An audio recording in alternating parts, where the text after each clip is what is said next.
talk about study abroad, obviously a defining part of the center experience and an opportunity that so many of our students take part in during their time at the college. I am a first-year center parent myself, so I understand that this process can come with lots of questions and what it all means for your students' experience. So you're definitely in the right place tonight. I'm very pleased to introduce to you two members of our Center Global team who are here to guide us. Dr. Matthew Pierce, who's the director of Center Global. He's actually joining us from Merida, across the seas, and Kelsey Carpenter, Center's International Education Coordinator. So in just a moment, I'll turn things over to Dr. Pierce and Kelsey, and they'll start with an overview of Center's study abroad opportunities for about 15 to 20 minutes. And then after that, we'll open things up for Q&A.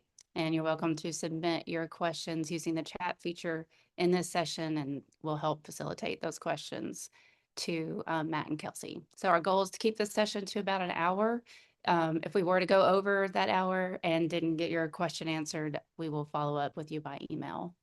And we are recording the session. We'll make it available to you in the next few days as well. And with that, I'm going to turn it over to Dr. Pierce and Kelsey. Hello, everyone.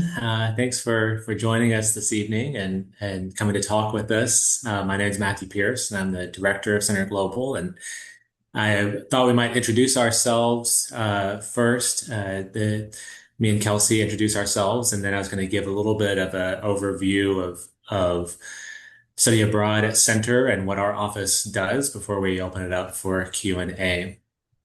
So again, my name is Matthew Pierce. And I have only been in the director role for less than a year now, but I am also a faculty member here at Center College, and I've been teaching here at Center for right about 15 years now. So I teach in the religion program, and my own area of academic expertise is in the Middle East. And so I've actually, in past years, taken students to Morocco and Spain, to Turkey, and in years when there wasn't a conflict going on, to Israel and Palestine. I've also led one of our semester-long programs in London in a previous year. So one of the things that I've really always enjoyed about teaching at Center was, in fact, this opportunity to engage students with some of our study abroad programs. And so I've had a chance to do that for a number of years on the faculty side, and now I'm happy to be working on the administrative side as the director of our office. We're an office of four, but just two of us are here tonight, and I wanted to give Kelsey a chance to introduce herself. Thanks, Matt. My name is Kelsey Carpenter. I took the role in October of the International Education Coordinator.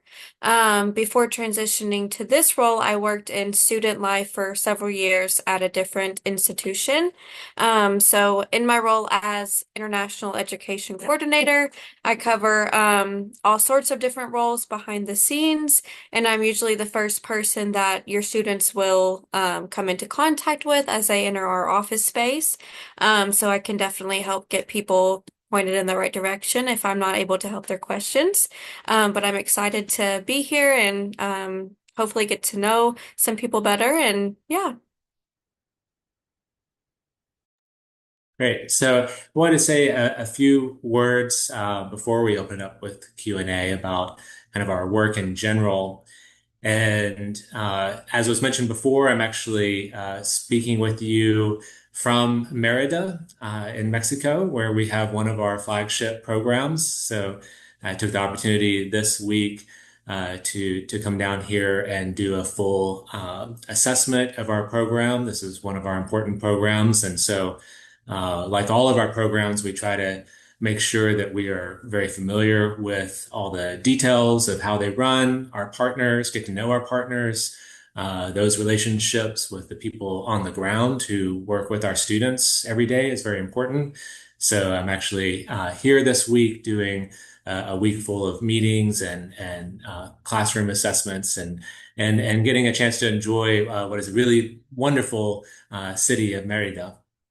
And So one of the things that is truly unique about Centre College is the focus on global engagement. And you may have seen in the literature of Centre, this is one of our core values at the college, and it's really something that I have always found to be one of the most unique and remarkable things about Centre is the way that Centre prioritizes international education, global engagement, and recognizes that to truly understand in any discipline is partly to understand how different people in the world are engaging it, how it plays out in different parts of the world, to develop intercultural communication skills, to learn how to be adaptable, to learn how to navigate different complex situations. And all of these things are skills that you learn and encounter when you're studying abroad.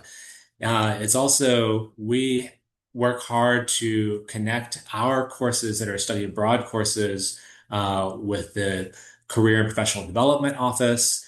We there's a lot of data out there that demonstrates that college students who have a chance to study abroad or away have better chances of getting jobs. They have higher pay on average than those who don't.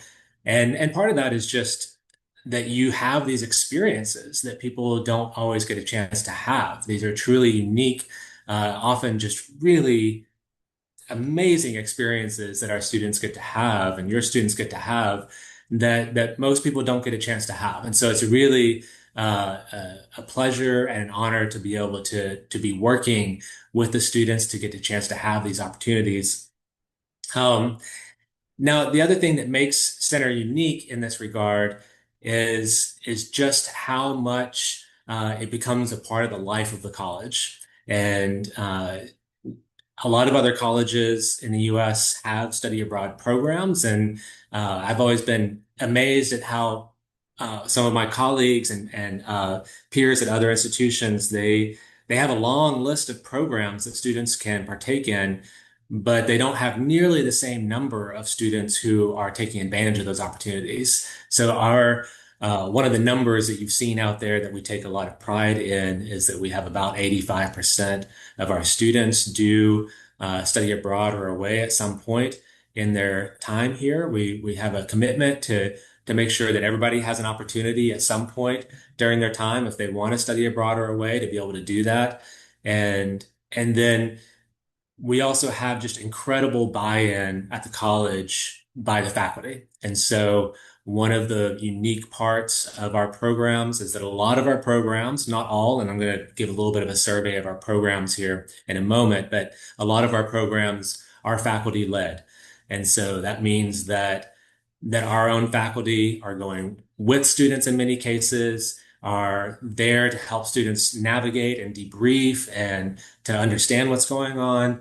It also means that our faculty are generally bringing that back to the classroom on campus. And so it's really not just what happens when they're out of the country or another location, but it's also what's happening in the classroom when those students come back to campus, when those faculty members come back to campus. And it really, it enriches the conversations that happen in the classroom on campus, because in any given classroom setting, most of the students have had a chance to study abroad. The faculty member has often studied abroad. And so they're bringing those experiences, those anecdotes, those things that they've learned from various places in the world into the classroom. And it's a dynamic environment that I think is really something remarkable about Centre and something I really love about Centre. So with that, it's partly because of that I was excited to move over to the administrative role as the director of Centre Global to really facilitate these programs as best as I can.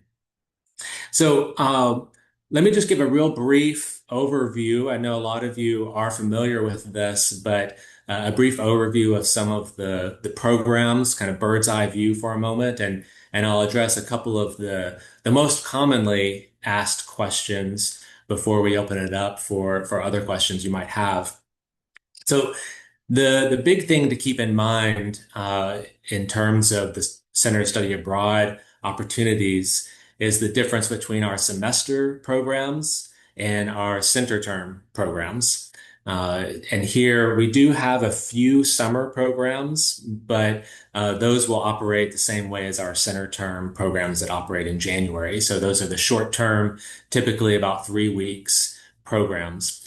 And that distinction is really important to keep in mind because they operate very differently. The finances are very different for each of them. And really the types of experiences that the students are able to have is different in a 3 month setting versus a 3 week setting. And so whenever I'm answering some questions about study abroad, it really depends on which of those two we're talking about because it often depends a lot. Among our semester programs, and we of course have both fall programs and spring programs, one of the terms that you'll hear thrown about sometimes is a reference to our flagship programs. And so we have three programs that we refer to as our flagship programs. And one of those is here in Merida, where I'm at now. And another one is in London that runs each spring. And then the third is Strasbourg, France, and that runs both fall and spring semester each year. And those programs, we refer to them as our flagship programs because that's where actually for the majority of the students will study in one of those programs when they do a semester program. It's our own programs. We run them. We design them. We have faculty members who go for the full semester each year. It rotates. The faculty members put in applications to go and teach in these programs. And so it changes with the faculty member each year, but we have partners on the ground here in Merida that help with the logistics. We have partners in Strasbourg that help with the logistics, but we essentially run the programs ourselves. And that's both an efficient way to run the programs, but it also means that we're able to really have more careful oversight of the pedagogy, of the classroom experience, we build often a lot of field trips into these programs, excursions, and can really design the programs in ways that we think will best suit our students rather than being at the mercy of other people's programs where we're just plugging them in. So the flagship programs are particularly important to us as an institution, and I think some of our best programs. We also have a number of other semester programs, however, and they're all fantastic programs, but they're different from each other. We have a few traditional, what you would refer to as an exchange program. So in a few cases, we have schools that we partner with internationally where we send a couple of students and those schools send a couple of students to our school. So a true exchange program. We have some programs that we refer to as kind of a collaboration program where we partner with some other schools and we together build a program. So we have an important collaboration with Sewanee and Rhodes, where the three of those schools, us, Sewanee, and Rhodes, build some programs together. And then we work together on the administration of those programs and the details of those programs and supply faculty to those programs. And then we also have a number of programs that people would refer to as what's called a direct enroll program. And that means that we do have programs where we are sending a student to enroll directly into another institution, University of Reading, University of Glasgow, National Taiwan University, schools like this that where our student is then going and they're just enrolling in that program for a semester, and we work out the details with the institution to make that happen. So even among the semester programs, the type of program and the type of support, the type of details will vary a good bit, and we work with students on each of those. But all of those are very different than our center term programs and the summers. So the center term, as you're probably familiar, these are 3-week programs typically that are all faculty led, and they will differ from year to year. So every year we get a new batch of proposals from faculty members, and we have a committee on campus that looks through those and works with the faculty member, and our office works with the faculty member to develop those proposals. And typically these are areas of the world where the faculty member has special expertise. and has often done a lot of research in those places. And so it's quite a phenomenal opportunity because often they're able to take students to these places where they have done some research of their own and really bring the students in to see some of their own research and kind of get this real life experience of their work. And so those will vary a lot each year on where they're going and the details of who teaching them and so forth. And so we deal with those. And and right now, in the kind of yearly cycle of our office life, and this is where probably a lot of you are coming into the conversation.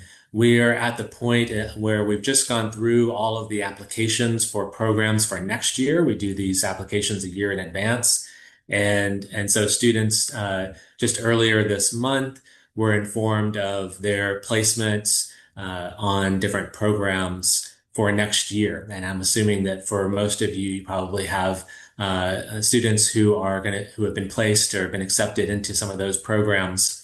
And so now our work begins, and really in the next month and 2 months of the spring term, we'll be working with students to provide a lot of the information you're probably curious about. Now that they're accepted, what do we do now?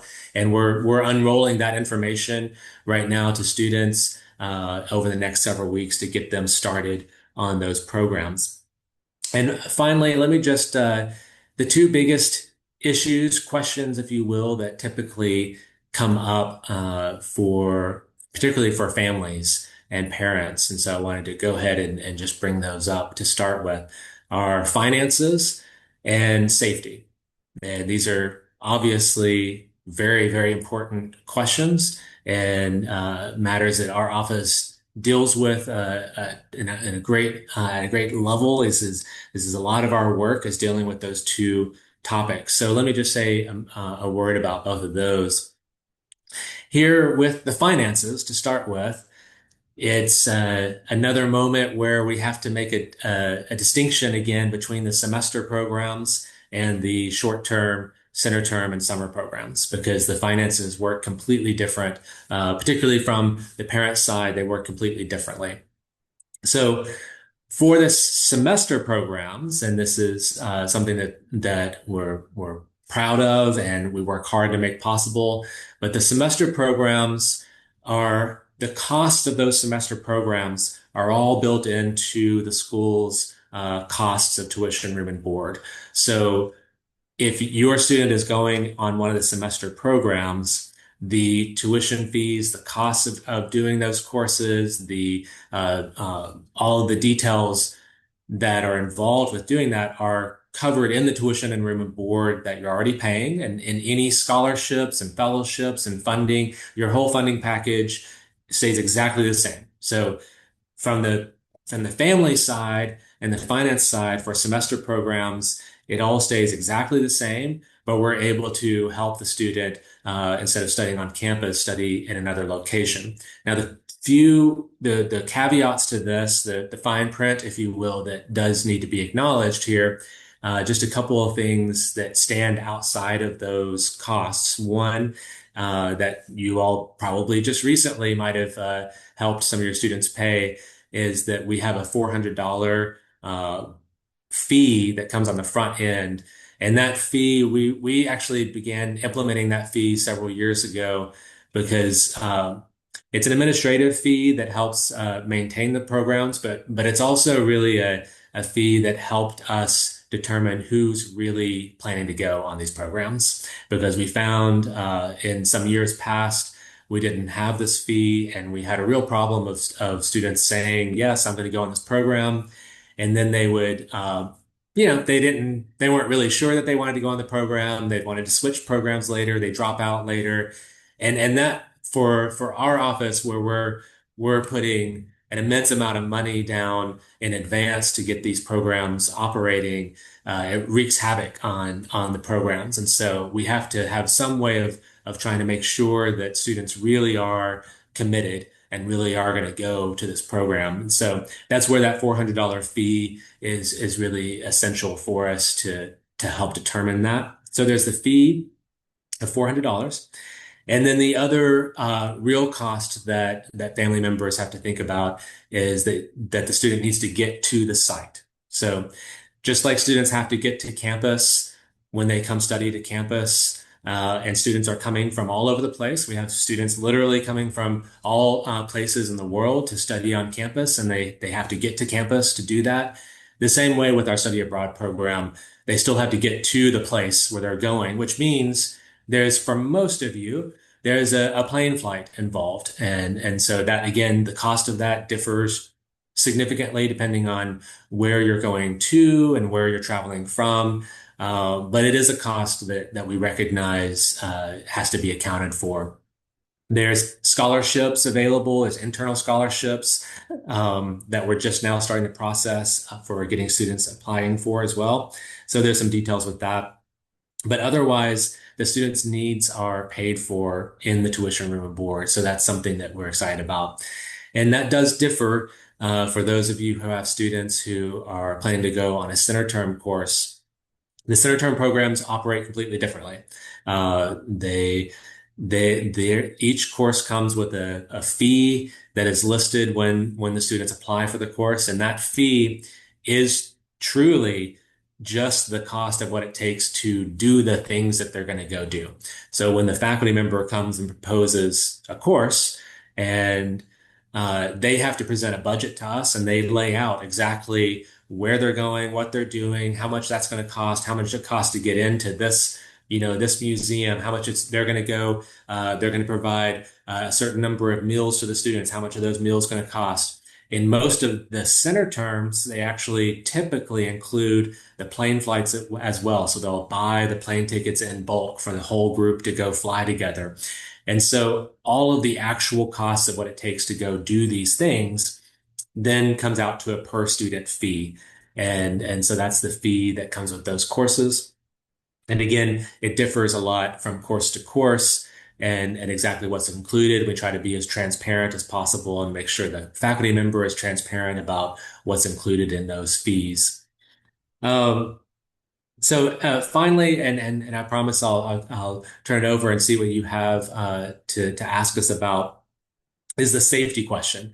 And I think this is obviously a very important question that we take very seriously. Safety is a top priority for us. And I think my role as director in particular, I spend a good bit of time thinking about and monitoring the events globally. I make use of a lot of resources, both on campus and off campus, to evaluate the safety of our programs on a regular basis. I'm constantly looking at these resources. Those resources include, of course, a starting point is a simple U.S. State Department travel warnings if they have them. I'm a part of professional networks that have safety advisory committees that I get consultations on. We have in our professional societies, we have collected incidents reports where every year schools that send students abroad actually collect incidents reports to provide us with annual statistical information on the number of instances of any kind of this can be anything from someone having pickpocketing or someone being harmed. How often is this happening? Where is it happening? So that we can track some of that statistically. And then I'm on a variety of travel alerts. My phone, literally every semester I have every place that our students are traveling, I have alerts monitoring for those places. So I get alerts for everything from a minor public protest going on in the city where a student is at to something more significant that's going to hit the international news. And so I am, and we are very closely always watching to see what's going on. We always working with our partners on the ground in every location to help assess how things are going. And so we take that seriously. I will add on this, and I often, when I was teaching and taking students abroad, would do the whole security and safety conversation, but also note, quite honestly, that that the most dangerous thing that the students typically are doing is crossing the street. Um, the things that most commonly are actually putting us in danger are the things that we commonly do every day and just forget how dangerous they are. And we take for granted certain things like our driving our cars and crossing the streets and doing these things that statistically are more dangerous, but they don't catch our attention the same way. So, and frankly, the things that actually worry me as a director who worries about all of our students and all of our locations are things coming from student behaviors. Because in the vast majority of the incidences that happen for college students, most commonly alcohol is involved, behaviors are involved that make their choices a lot more risky. And I've seen that happen both as a faculty member and had to deal with instances on the ground where students have made some very not safe choices, and we try to advise them as best as we can. And so it's, a lot of working with the students in these abroad programs is really helping them to become adults, and we do a lot of adulting in these programs, and I think that's a part of the value of the programs. But it does mean that we have to have a lot of conversations about healthy and safe behaviors and how to make choices that are healthy and safe. So um, with that, I'm curious to hear, and we're curious to hear what questions you might have. I will note, of course, that a lot of you have students from in a variety of specific programs, and I probably we might not be able to get into the specifics of each individual program. I do hope ultimately that this is a conversation that opens up dialogue, and I want certainly for all of you to know and that you can reach out to us at any point with specific questions about an individual program or an individual detail of anything that you might want to ask. But with that, I'm happy to turn it over to you all. I'll remind you that you can submit your questions just by typing them into the chat section in this session, and we'll just take them one by one as they come through. I do have a few that were submitted in advance of the meeting, so I'll give you two of those. Dr. Pierce, how is health insurance during the trip handled? If you want to take that one. And then are there any immunization requirements prior to the trip? Yeah, great.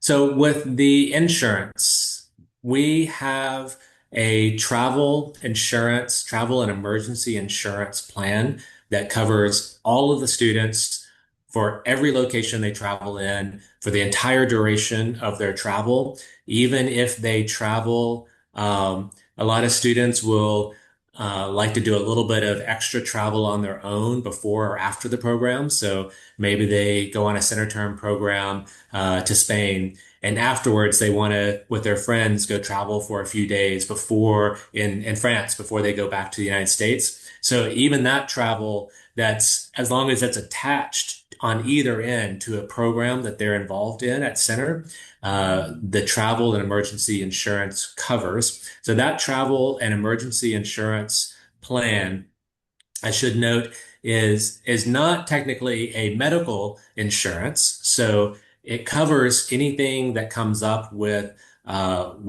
travel in terms of if basically any emergency that would put them in need of medical care, if they had to go to the hospital for anything that came up, that would be covered, and it goes all the way up to the most serious of incidences.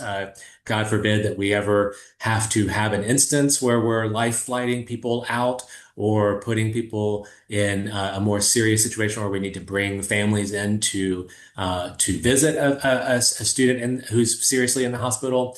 I hope we never have that, but it would cover even the most severe cases. It's a pretty good plan.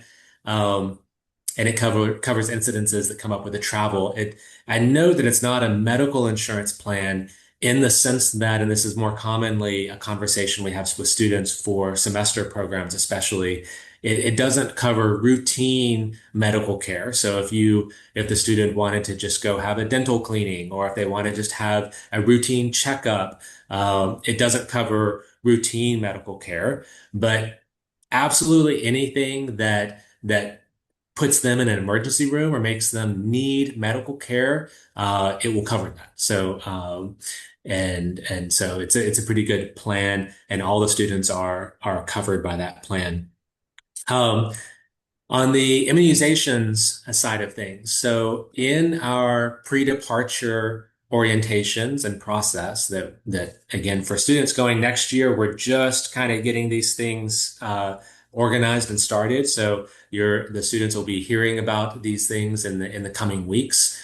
But we have a couple of different things that we organize. We have pre-departure meetings with all the students ourselves, and that we cover a wide range of topics, including safe behaviors and immunizations and all of that. We also have a travel health clinic that has been given to students that is in its current version. We have a very good recorded version of it, and we ask all the students to watch that recorded version of it.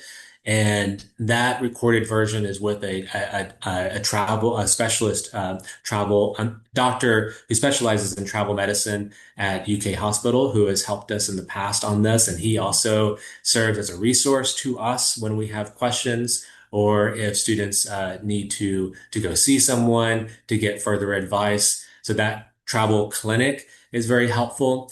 In terms of immunizations, and this is, of course, one of the big questions, and it's a hard one to answer, and again in the big context like this, because of course it entirely depends on where you're going, and even within a specific country, it often depends on where you're going within that country.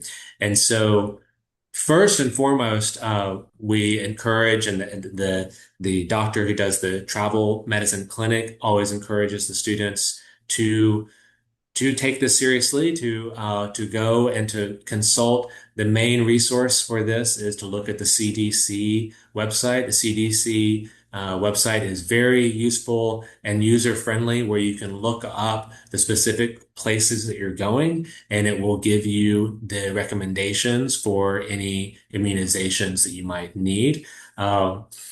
We do cover some of these individually in conversation with students in pre-orientation meetings, and faculty members who are taking students abroad in center term or summer will also try to cover some of these conversations with students in their meetings. But we do really encourage the students to take ownership for this topic themselves. We ultimately I'm not a medical professional, and so I'm not in a place to give medical advice in any formal capacity. Really the most responsible thing that I can do is to encourage them to consult the CDC website and a doctor if they have questions. I find that the CDC website, however, is very user friendly. If you haven't looked at it before, it's very clear, and will often give, if there are required immunizations, it will note that. If there are immunizations that are recommended but not required, it'll note that, and it'll have a breakdown of some of the risk involved with that. And again, we're always happy to have those conversations with students or families if they have them. Okay, we have about 10 to 12 questions lining up, so we'll try to get through these fairly efficiently. What about homestays? For programs with homestays instead of dorms, how does that work? They would like to know how families are selected, how meals and transportation will be handled.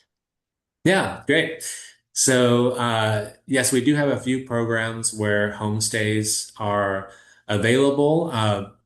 The program where I'm visiting right now in Merida, this is one of the few programs where the homestays are the norm.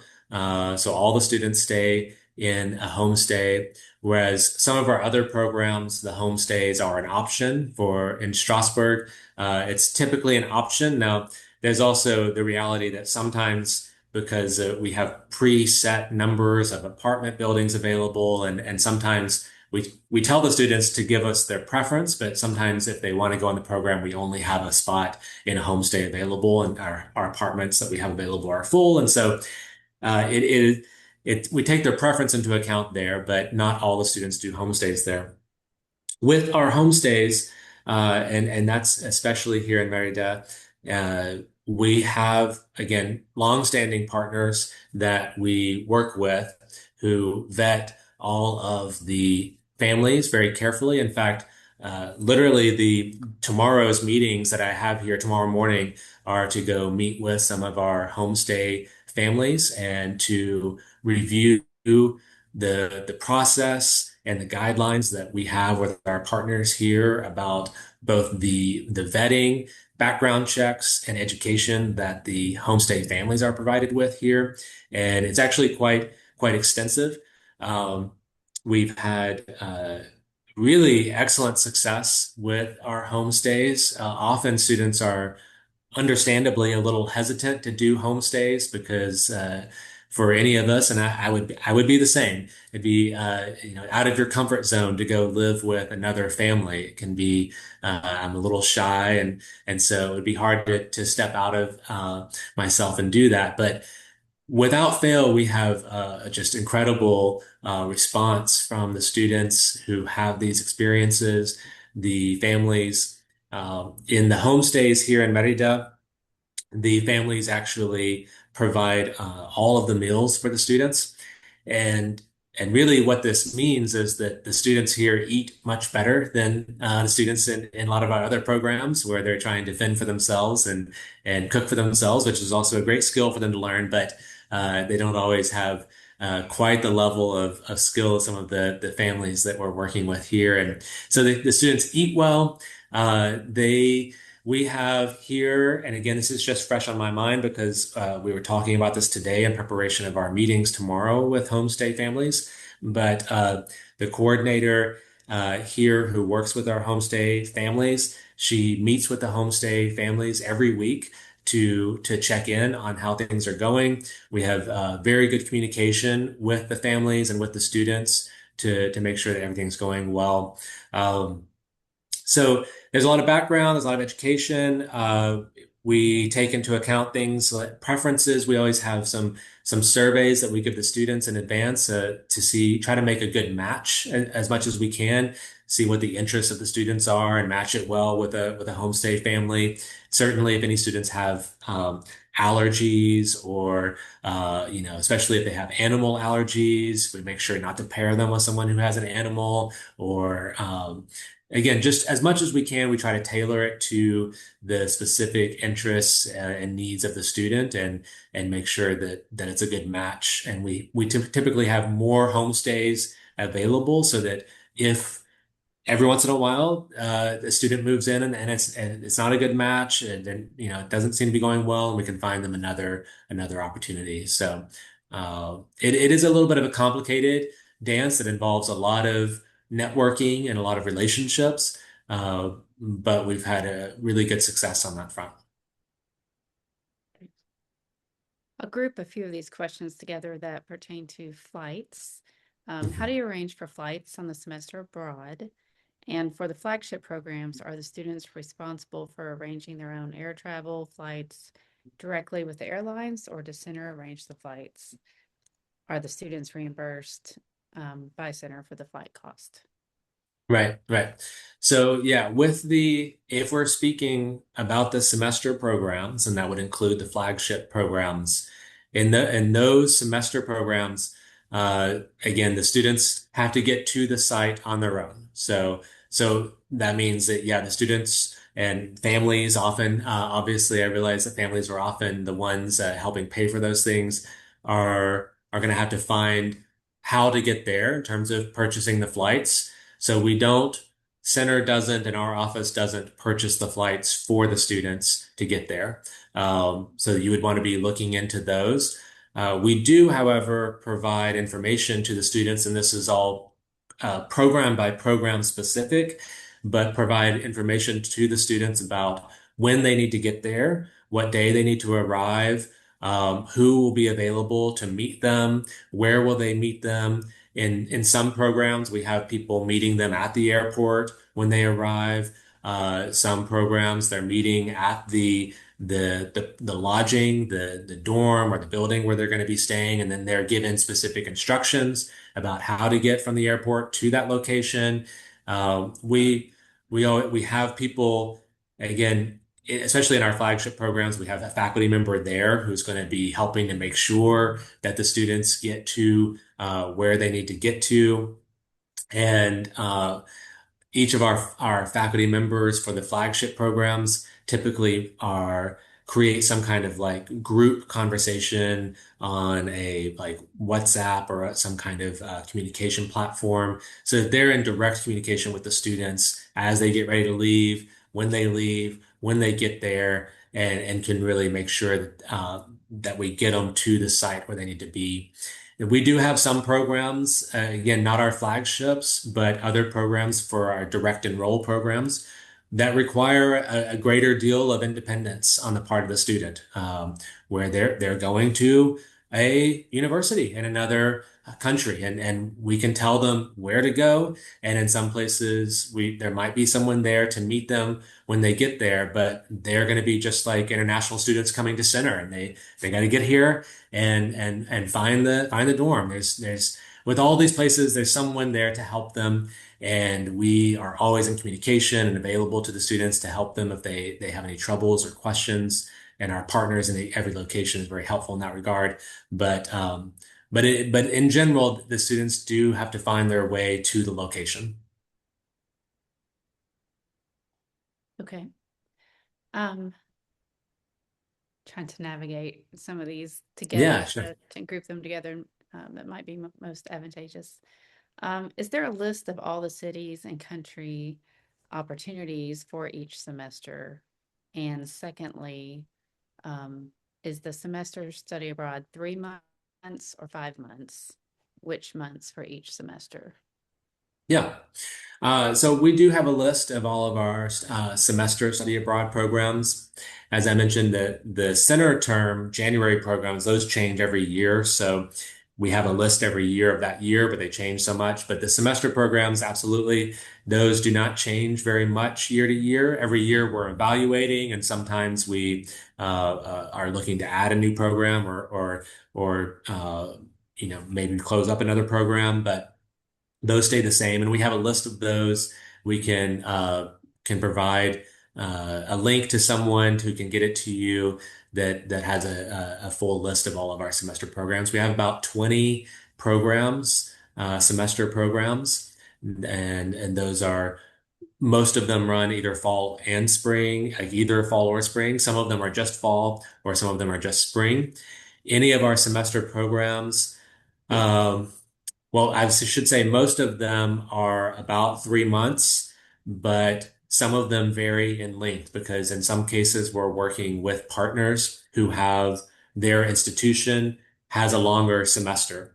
And so some of them can be 4 months. I'm trying to think. I can't think at the top of my head of any that go into 5 months. I don't think. I'd have to go check the dates, but there definitely are some that go into 4 months long. The fall programs typically overlap nicely with Center's fall program. They typically start around the beginning of September and end around mid-December. The spring programs can be a little bit varied because we have our January program, it means our calendar is a little bit different than some schools. So some schools might start at the beginning of February, like ours does, and go until mid-May, but some of them start in January. And that means there are some programs where the student, and we try to make sure that we advertise this clearly when they sign up. Some students are going for a spring program that starts in January, and so they can't do a center term program that year. And that's okay. We have to organize that with the registrar and kind of figure out how that works with their academic trajectory. But again, we try to work individually with students to make sure that can happen. And so some of them start earlier. There's a few programs that go all the way into June, but they typically start later, more like late February. So it can vary a lot, especially on the spring programs, as to when exactly they start and end. Okay. You mentioned the application process begins a year in advance. Can you walk us through how the students are notified to apply and when, and some factors we should consider when planning when the student should study abroad in their academic journey? How can we support students as they begin considering this experience? Great. Yeah. Um, so on the logistical calendar side of things, we each year we do a kind of evaluation of how things went and how things are going, and try to make over the summer. Our office will be evaluating how the process went this past year, thinking about how always wanted to kind of improve it, think about what we can do differently, get feedback from students, families, and so forth. Um, and then we put forward in the fall a plan for the application cycle for that year. And we put that online so it's clear what the application process is going to be, what the deadlines will be, what the requirements will be. Typically, we have an event in the middle of November that is our kind of big kickoff for the application cycle. And we haven't picked the date just yet for that date in November next year, but we'll have it available in the fall for an event. We typically do a whole little campus fair where we have tables for all the different programs, and students are encouraged to come ask questions. We have representatives from different programs, and that's both long-term and short-term programs. And that event in November is kind of our kickoff to the application cycle. So then from that day, applications are open in our portal online where they can apply, and they will be open the rest of that semester, fall semester through January. And then the deadline is usually in the first week of February. And we'll have to finalize these dates for next year's cycle. But usually by the first week of February is when they are due. And then it takes us, our office, and then working with committees and subcommittees and faculty members to review all of those applications, to determine placements. We have to navigate budgets and budget approvals for the next year. So it's a lot of behind the scenes work to get those ready. And then typically by the first week of March, students are notified of their placement, where they've been accepted. There's usually, and some of you may be very familiar with this just recently, there tends to be, students we can offer to a placement to, but some students are on a wait list, but there's usually a little bit of movement in that first couple of weeks. And so students sometimes get disappointed because they're on a wait list, but they'll get a chance to get moved to the acceptance list once the kind of acceptances kind of get all sorted out. But that's the logistical side of things. In terms of advising, here we are always happy to help. I'm happy to meet with students. They can meet with us and set an appointment with us, and I encourage that. But I really here want to go back to something I said before, that one of the things that really is really great about Center is what buy-in we have and involvement we have from the faculty across campus. And I can say that every program on campus is interested in helping the students in their program, in their discipline, even pre-professional programs, every program. They want to find ways for their students to study abroad. And they're really going to be their academic advisors, and the advisors in their professional field and so forth are going to be the best ones to think about where to map out their study abroad experience, both time-wise, meaning is it best to go in their junior year, their senior year, their sophomore year, or also just location-wise. Some of our programs have opportunities in particular professional tracks that other programs don't. And so it's really best for the students to be talking with their academic advisor and asking them how to best fit it into their schedule. I'm counting 8 more questions to get No, through. So okay, exciting. maybe we can just kind of fire through a few of these that will keep Okay. long responses. Will there be an opportunity for students traveling to National Taiwan University iClip program to purchase airline tickets together? Okay, so the National Taiwan University and the ICLP program. Um, so we don't organize a group purchase of flights for the students for the semester programs. Certainly, if the students and families wanted to consult with each other and purchase flights together, that certainly would be understandable. And if anyone needs assistance in kind of trying to maybe coordinate that a little bit, we could maybe consider how we might be able to help with that. Um, but again, like all of our semester programs, there's uh, we communicate where they need to be, when they need to get there, and typically they do purchase their own flights to arrive on time. But yeah, we don't organize the group flights for those programs, but I could see I could see students purchasing together, and if they know other students going, they might want to go at the same time. That makes sense. Okay. What are the dates for the fall 26 Strasbourg session? Was that like for the for the pre-departure meetings or for the dates of when the course will be running, do you think? I think maybe that's The the course, course the dates, course. probably.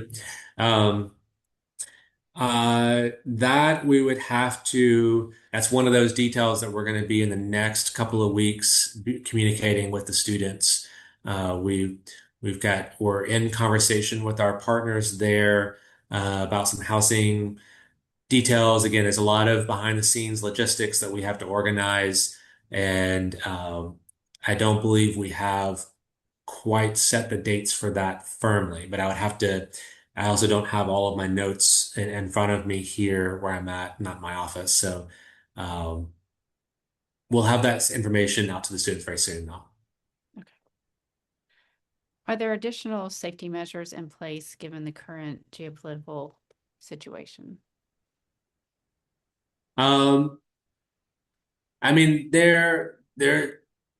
unfortunately, there's always some things going on in the world, and we don't have any students in any programs that are in immediate danger with the conflict going on in the Middle East right now.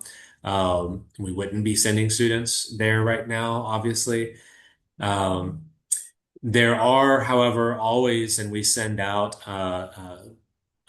we let students know things that they should avoid and behaviors that they should consider to just be extra safe. Um, and we're constantly monitoring the situation. So, and again, I think I'm guessing behind the question is especially some of the conflict going on in the Middle East right now.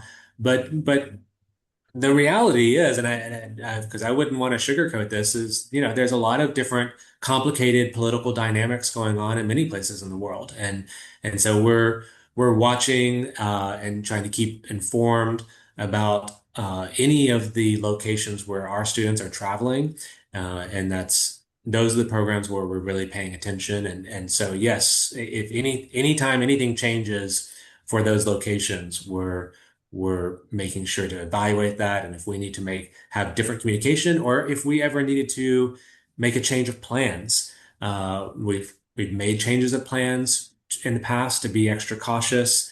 If we had to stop a program because something came up and we felt like it was too risky to be there, we would do that.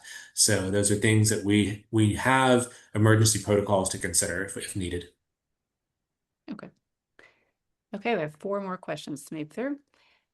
Circling back to finances, I'm not getting a full picture of the financial obligation on top of tuition and room and board that we're already paying. There's a $400 fee plus airfare. What else? So we try to be as transparent with the students and have a little breakdown of things we try to help them think about.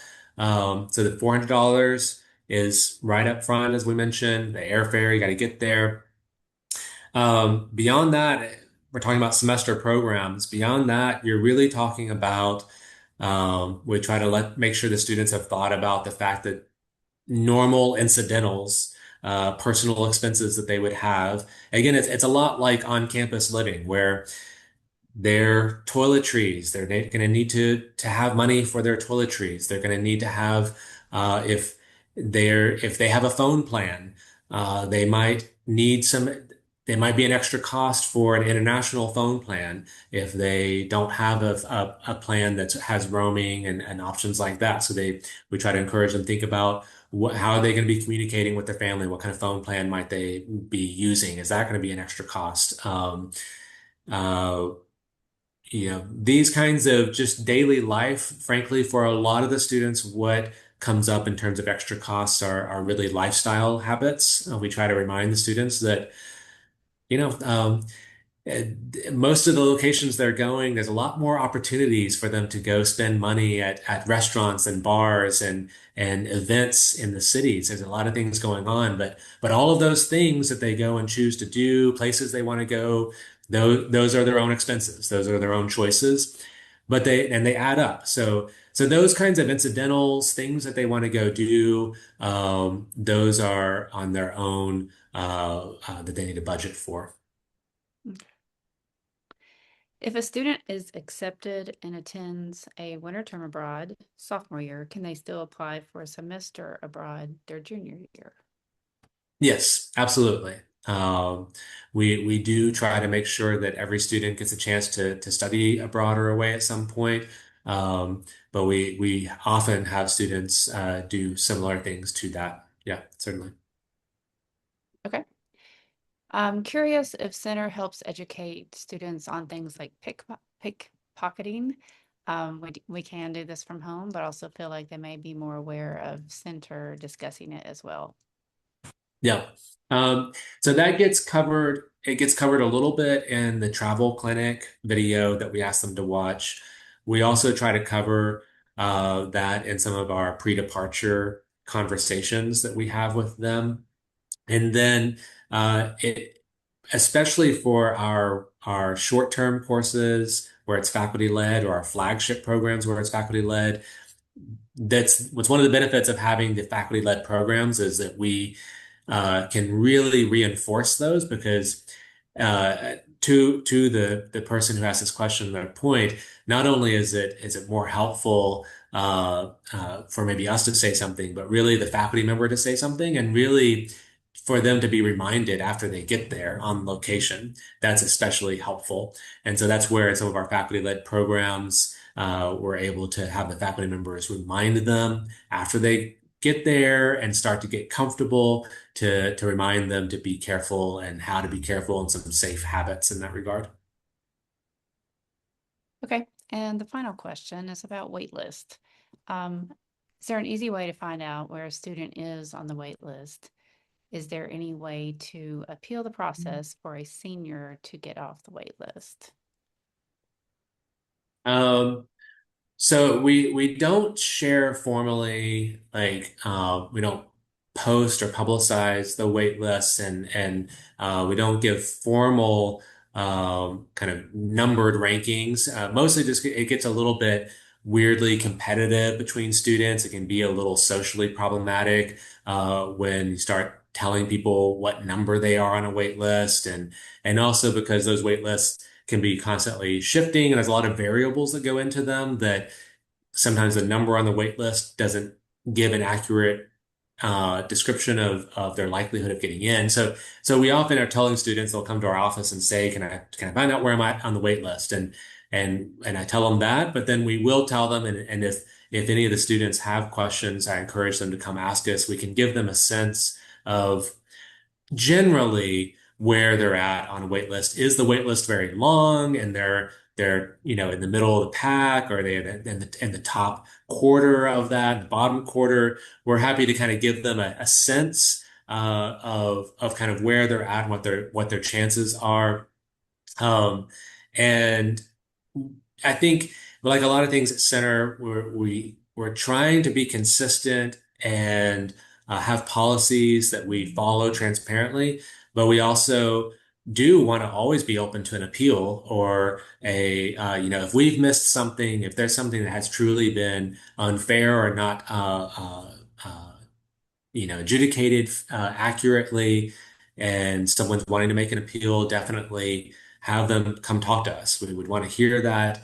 And if there is really a justification for making some kind of an exception, then we need to look at that closely and see what we can do. Great. I think we've made it through our list of submitted questions. Thank you all for being a part of this collective conversation. I think it's been really informative. I will remind you that we are recording this session and do plan to share it out in the coming days, whether through our family newsletter. You can take a look at the Facebook, Center Families Facebook page. If you're not a member of that, you can join us there and follow along. So a number of ways that we'll be distributing this recording. If you happen to jump on late, that's totally fine. You should still be able to catch up. Any other questions before we close? Any other remarks? I just wanted to say also, just thanks everyone for coming out tonight. And one of the reasons that our office wanted to participate and was eager to participate in this is so that you know who we are. Please, again, feel free to reach out, have the students reach out to us if you have questions. I'm very aware that there's probably a million more details and questions on your minds about, again, the specifics of where a student might be going next year and wanting to know some of those details. There are a lot of details that are going to be coming out in the next few weeks as we start unrolling our communication with students who have just been placed. We're still working on some of the back end wait lists and acceptances. So maybe a little patience on that end. I know you're very eager to get that information. But once again, please tell the students to don't hesitate to reach out to us, or if you have any concerns, we want to be available to you. So thank you all for talking with us. Yes, thank you so much. And if you think of other questions after we hop off this call, you can email them to global@center.edu, and that will go directly to the Center Global team. All right, thank you all so much. Enjoy your evening. We look forward to talking to you on other sessions soon. Good night.